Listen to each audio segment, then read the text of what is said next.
Setelah Ramadan atau semenjak Ramadan kita terhelat karena kegiatan Ramadan, dan untuk jadwal Mada baru bisa kembali pada malam hari ini karena sesuatu kendala dan lain hal. Dan alhamdulillah dengan izin Allah kembali kita dipertemukan pada malam hari ini yang wallahu alam kita akan mengkaji kitab ini, yakni At-Targhib wa Tarhib. Buku Minhajul Hayahnya saya lupa bawa dari pondok, sehingga saya cari-cari di tas tadi kok tidak ada, kemungkinan lupa di pondok. Sehingga apa yang ada yang buku di rumah saya pakailah At-Targhib wa Tarhib ini. Ya. Insya Allah mudah-mudahan bermanfaat, mudah-mudahan mengingatkan kita, mudah-mudahan dengan kajian kitab ini melunakkan hati kita, menyadarkan kita akan posisi kita, dan kita faham akan keagungan dan kemuliaan Allah Subhanahu wa taala. Saya pilih di jilid 2 dari kitab ini yang mudah-mudahan kita membahas, ya, Kitabut Dzikir wa Du'a. Kita akan membahas bab pembahasan kaitan dengan zikir dan doa. Yang harapan saya pribadi, terutama untuk pribadi saya dan kita sekalian, supaya setiap saat, setiap waktu kita tidak pernah lengah daripada yang namanya zikir kepada Allah Subhanahu wa taala. Mudah-mudahan dengan kajian ini membuat lisan kita basah untuk zikir kepada Allah Subhanahu wa taala. Jemaah sekalian yang mudah-mudahan Allah rahmati, tidak semua hadis yang saya ambil ini, karena ada juga di dalam buku kitab hadisnya Al-Imam Ibnu Munzir ini yang didoifkan hadisnya oleh Syekh Nasruddin Al-Albani. Maka yang dibahas adalah hadis-hadis yang disahihkan oleh Nasruddin Al-Albani. Kemudian yang kedua, di sini yang mensyarihnya adalah juga baik dari sisi mufradatnya, kemudian yang mensyarihnya adalah Mustafa Muhammad Ammaroh. Jadi akan disyarih oleh beliau ini dan kita akan baca dan belajar bersama-sama dari apa yang dijelaskan atau apa yang disyarih oleh beliau di dalam kitab Al-Imam Ibnu Munzir ini. Baiklah jemaah sekalian, jemaah salat maghrib yang mudah-mudahan Allah rahmati. Fasal pertama yakni Kitabut Dzikir wa Du'a At-Targhib fil ikthar min dzikrillahi sirran wa jihran wal mudawamah alaihi wa ma jaa fi man lam yakthir dzikrullah ta'ala. Artinya himbauan pahala yang begitu besar dan pahala yang begitu banyak untuk menyarankan kita supaya kita banyak berzikir kepada Allah, baik dalam keadaan sembunyi, dalam keadaan sunyi, maupun dalam keadaan ramai, dalam keadaan terang-terangan. Wal mudawama alaih, dan harapannya di sini, harapan daripada Imam Ibnu Munzir mengarang kitab ini dari menghimbau untuk memperbanyak zikir ini, wal mudawamah, supaya kita ini senantiasa rutin, terus istiqomah, berkepanjangan untuk selalu zikir kepada Allah. Wa ma jaa fi man lam yakthur dzikrullah, dan juga ada hadis-hadis yang nanti yang mencela atau merupakan sebuah kerugian bagi siapa yang tidak memperbanyak zikir kepada Allah Subhanahu wa taala. Jemaah sekalian yang mudah-mudahan Allah rahmati, kita akan bahas hadis yang pertama. An Abi Hurairah radhiyallahu anhu qol, dari Abi Hurairah radhiyallahu anhu qol berkata, qala Rasul sallallahu alaihi wasallam, Rasulullah sallallahu alaihi wasallam bersabda, yaqulullah, Allah berfirman. Ini hadis qudsi, lafadznya dari Allah tapi sanadnya dari Rasul sallallahu alaihi wasallam. Kalau Al-Qur'an langsung diturunkan malaikat Jibril kepada Rasulullah SAW. Tapi kalau Hadis qudsi ini sanadnya dari Rasulullah SAW, kemudian Rasulullah SAW menyampaikan apa yang disampaikan oleh Allah Subhanahu wa taala. Allah Subhanahu wa taala berfirman, "Ana inda dhanni 'abdi bi." Sesungguhnya saya, kata Allah, inda, menurut, dhanni 'abdi bi. Sesungguhnya saya itu, kata Allah, menurut atau sesuai dengan apa yang disangkakan oleh hambaku. Maknanya jemaah sekalian yang mudah-mudahan Allah rahmati, di sini Mustafa Ammarah menjelaskan yang dimaksud dengan sesungguhnya saya itu sesuai dengan apa yang disangkakan oleh hambaku kepadaku. Di sini dijelaskan i'tiqadu 'abdi bi. Saya itu tergantung dengan i'tiqadu 'abdi ibadi bi. Saya sesuai dengan keyakinan hambaku kepadaku. Jadi bukan prasangka, tapi saya akan menyesuaikan keadaan diriku sesuai dengan keyakinan hambaku kepadaku. Kalau hambaku yakin kepadaku, berarti aku akan lebih yakin kepada hamba itu. Ini jemaah sekalian yang luar biasa. Mustafa Ammarah menjelaskan kaitan dengan dhonni ini bukan prasangka, tapi kalau diartikan, ditafsirkan di sini adalah bagi Allah itu akan menyesuaikan dirinya sesuai dengan keyakinan kita kepada Allah. Kalau kita yakin kepada Allah, Allah pasti lebih yakin kepada kita. Qala Asy-Syarqawi, fa in dhanna an afu anhu wa aghfiru lahu falahu dzalika. Jika ini dijelaskan oleh Imam Asy-Syarqawi, jika seorang hamba itu berkeyakinan bahwa aku akan memaafkannya, dan dia berkeyakinan aku akan mengampuninya, falahu dzalika, maka aku akan memperlakukan dia sebagaimana keyakinan dia kepadaku. Nah, ini jemaah sekalian, subhanallah, kalau kita yakin Allah akan memaafkan, Allah akan mengampuni kita, keyakinan itulah yang membuat Allah lebih yakin dan lebih pede dengan kita. Kemudian fa'in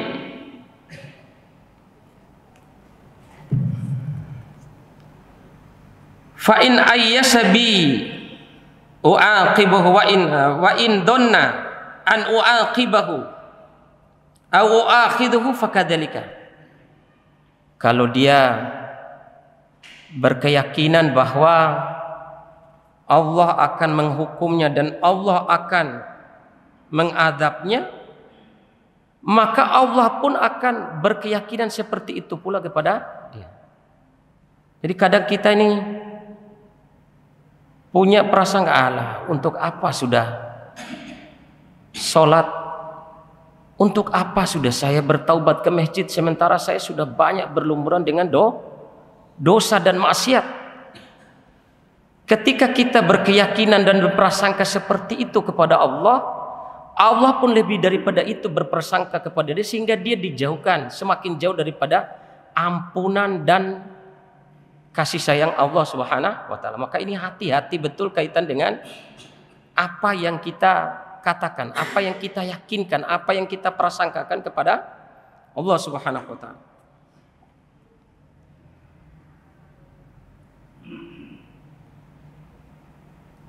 Kemudian di sini Muhammad Mustafa Ammarah mengatakan, wa fi dalilun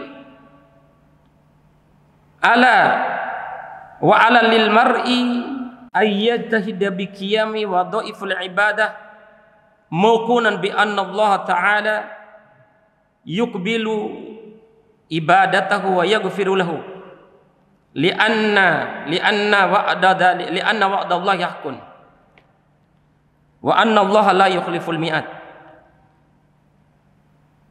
Di sini potongan hadis tadi, sesungguhnya saya sesuai dengan keyakinan hambaku kepadaku. Di sini penjelasannya Mustafa Ammarah, beliau mengatakan ini menjadikan dalil bahwa hendaklah seseorang untuk bersungguh-sungguh, ya, bersungguh-sungguh untuk melaksanakan atau melakukan setiap ibadah-ibadah kepada Allah dengan keyakinan bahwa Allah Subhanahu wa taala akan menerima ibadah itu, mengampuni dosanya, karena sesungguhnya Allah telah berjanji dengan itu semua dan Allah Subhanahu wa taala tidak pernah menyelisihi janjinya. Maka jemaah sekalian yang mudah-mudahan Allah rahmati, ketika kita beribadah, maka ini pentingnya mungkin di dalam mazhab Asy-Syafi'i tentang pentingnya sebelum melakukan sebuah aktivitas ibadah mantapkan niat. Ada yang niat itu lafadzkan nawaitu dan yang lainnya. Ada juga yang tidak perlu dilafatkan tapi mantapkan niat. Sehingga apa? Keyakinan, kehusyuan kita kepada Allah itu kuat. Sehingga ketika kita yakin kuat melakukan sebuah aktivitas ibadah, Allah pun akan memberikan kenikmatan di dalam ibadah tersebut. Ya. Tapi kalau ini perlunya ini nih. Kalau kita hadir tapi tidak menghadirkan niat yang kuat, tidak menghadirkan tata cara yang kuat ketika dalam beribadah itu, maka ya ibadah ibaratkan sholat itu hanya berlalu begitu saja dari takbiratul ihram sampai salam. Tiba-tiba orang sudah selesai salam, tapi kita tidak merasakan kenikmatan daripada ibadah tersebut. Ya. Maka kalau kita yakin kuatnya kepada Allah itu kuat, maka Allah pun akan feedback, akan kembali lebih daripada itu. Allah berkeyakinan kepada kita. Kemudian di sini wa ana ma'ahu idza dzakaroni. Lanjutan hadisnya wa ana ma'ah. Bukan hanya Allah lebih yakin kepada kita ketika seorang hamba itu yakin dengan hamba Allah. Bukan hanya Allah lebih yakin kepada hamba tersebut, tapi ada kelanjutan daripada hadis ini, wa ana ma'ahu idza dzakaroni. Allah yakinkan di dalam hadis qudsinya, saya akan bersama dengan hambaku, idza dzakaroni, apabila hambaku itu selalu mengingatku. Di sini yang dimaksud dengan wa ana ma'ahu, Muhammad Mustafa Ammar di sini menjelaskan wa ana ma'ah,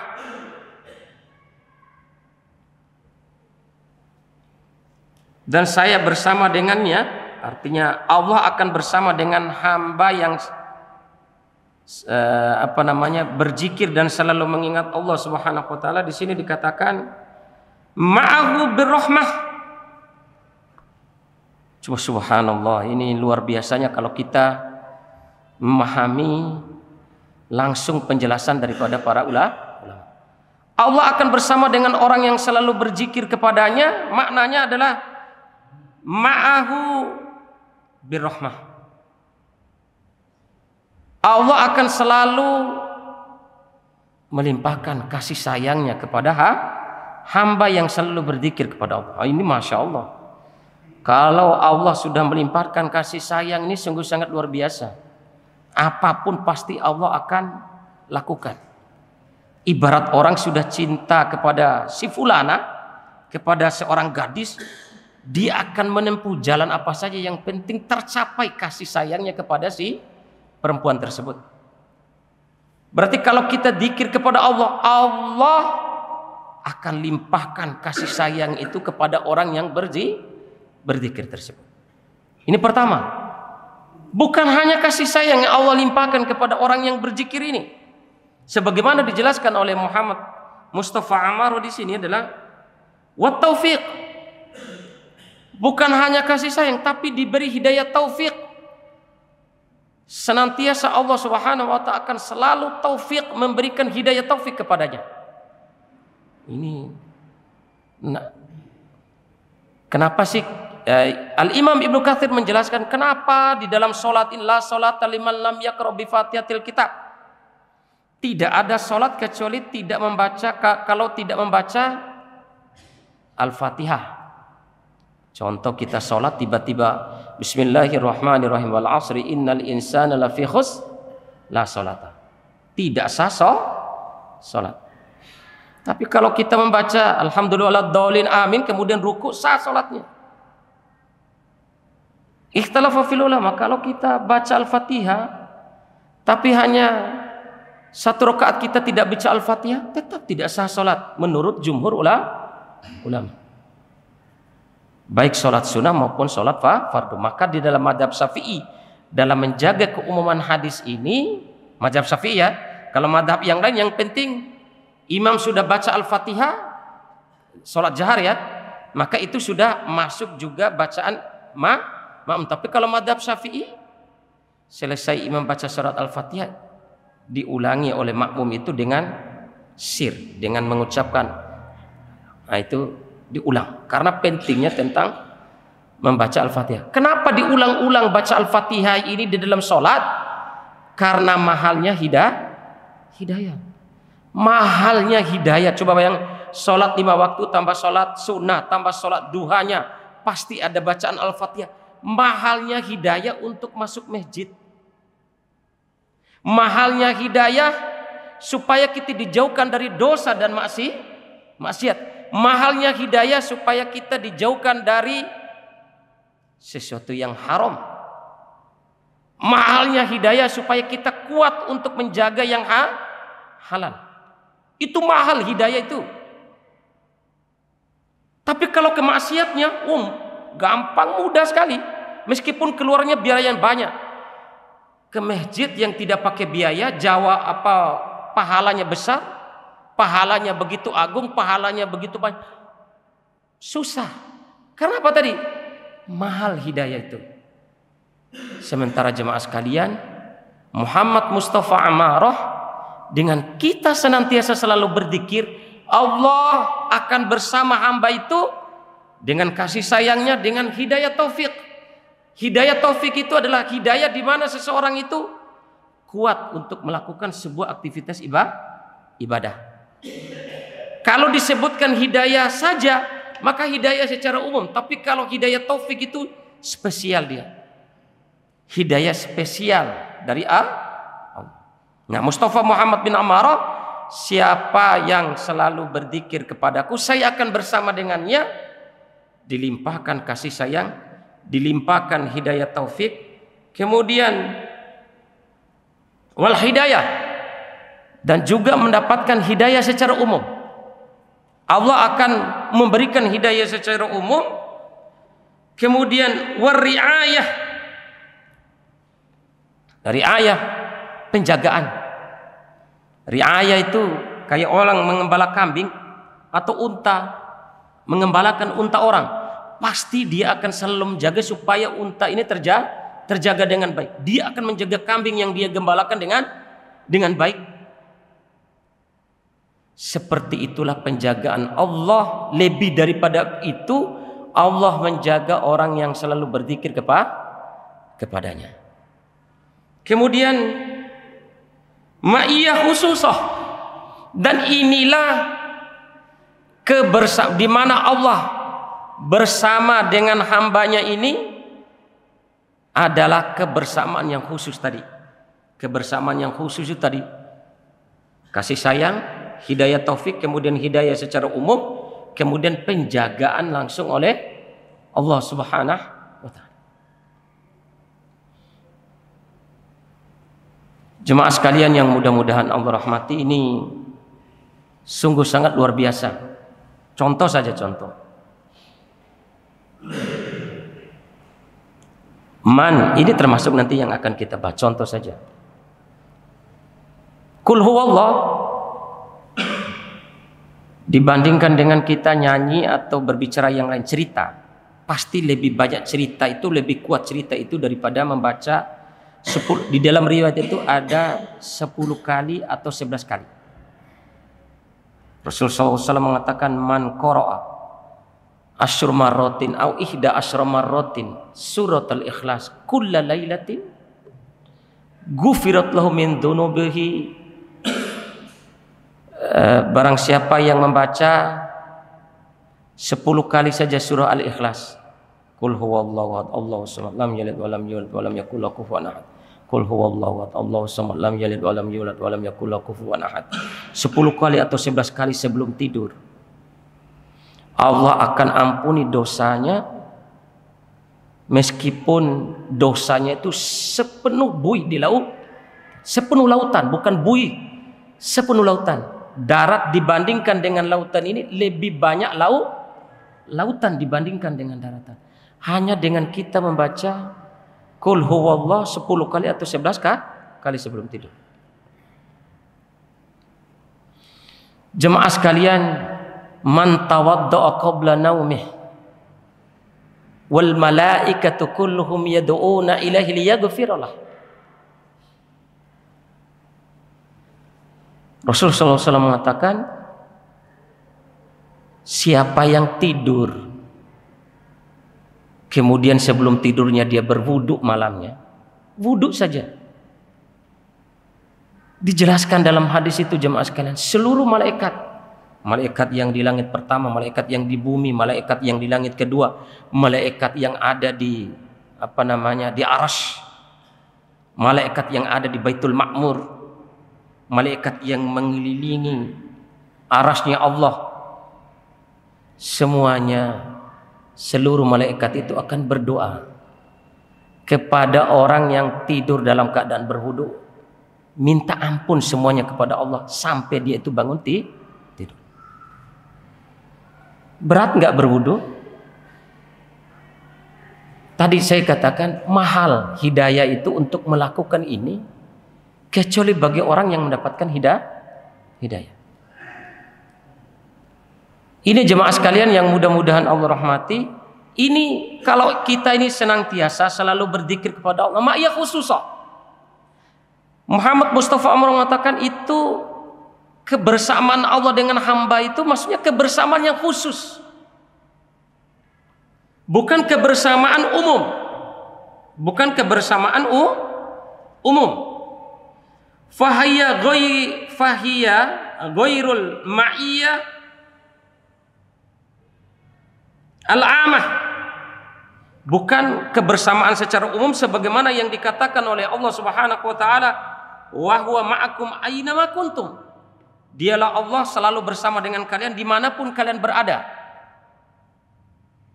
Ini ayat ini mengatakan ma'iyah amah, kebersamaan Allah dalam ayat ini kebersamaan yang umum, bukan kebersamaan khusus. Apa yang dimaksud dengan kebersamaan umum di sini? Fa inna ma'naha al-ma'iyah bil ilmi. Kebersamaan Allah itu wa huwa ma'akum, di Allah akan bersama dengan kalian dimanapun kalian berada, itu kebersamaan ilmu. Allah akan membersamai hambanya dengan ilmu. Kemudian kebersamaan Allah untuk mengangkat derajatnya, itu ma'iyah amah. Hanya sebatas itu kalau ayat itu. Tapi kalau dzikir kepada Allah itu dikatakan ma'iyah khosoh, lebih khusus lagi. Kalau kita selalu berzikir kepada Allah, ma'iyah khosoh. Tadi kasih sayang Allah, hidayah taufik, hidayah secara umum, kemudian penjagaan Allah. Kalau ayat ini hanya penjagaan ilmu saja, ma'iyah amah, penjagaan ilmu saja. Allah bersama dengan hambanya itu bersama dengan ilmu. Tapi kalau zikir tadi ini khusus, kasih sayang, taufik, hidayah secara umum, kemudian penjagaan Allah Subhanahu wa taala.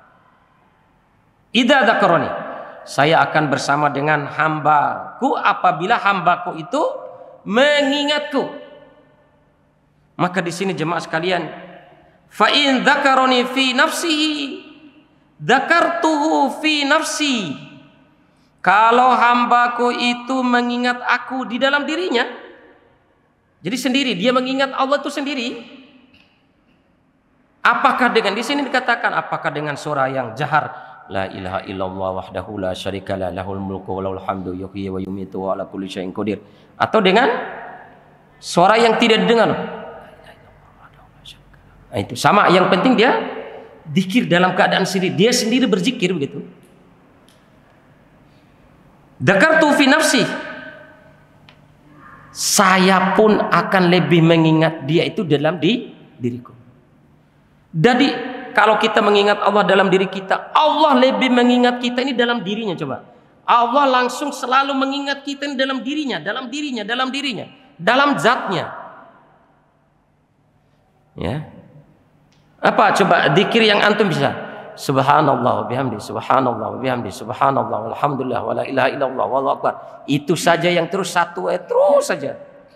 Itu sudah luar biasa. Kalau sembari kita zikir seperti itu, Allah mengingat antum, Allah mengingat kita di dalam dirinya. Diingat-ingat terus oleh Allah dalam dirinya. Wa in dzakarani fi mala'in dzakartu fi mala'in khairum fi wa in dzakarani fi nafsi dzakartu fi nafsi wa in dzakarani fi mala'in dzakartu fi mala'in khairum minhum. Yang kedua, jika hambaku mengingat aku di sebuah perkumpulan, bukan lagi diri sendiri, tapi sebuah perkumpulan, lagi rame-rame, lagi duduk sanding-sanding, lagi bersama-sama, lagi musyawarah, lagi hadiri acara nikahan, lagi acara apa saja. Di saat keramaian itu berkumpul, tetap dia selalu zikir kepada Allah, dzakartu fi khairin minhum. Ini dibalas oleh Allah, dzakartu fi mala'in khairin minhum. Saya akan membalas zikirnya dan saya akan mengingat hamba tersebut di sebuah perkumpulan yang lebih baik daripada perkumpulan mereka di dunia. Itu apa? Di sini Mustafa Muhammad Amar mengatakan lebih baik daripada malaikat. Perkumpulan mereka itu maksudnya kumpulan malaikat. Saya akan sebutkan mereka itu, hambaku yang selalu berzikir itu di hadapan seluruh malaikat. Ya. Perkumpulan manusia dibandingkan dengan perkumpulan malaikat lebih baik daripada perkumpulan malaikat. Kalau kita berkumpul, tidak tentu semua ketika kita belajar, tidak semua kita ingat Allah. Mungkin pikiran kita kemana-mana, hayalan kita kemana-mana. Tapi kalau di perkumpulan malaikat, ya fokusnya sujud, fokusnya sholat. Allah menyebut-nyebut kita ini. Kan kita sebut Allah, Allah, alhamdulillah, wallahu akbar. Kita disebutkan.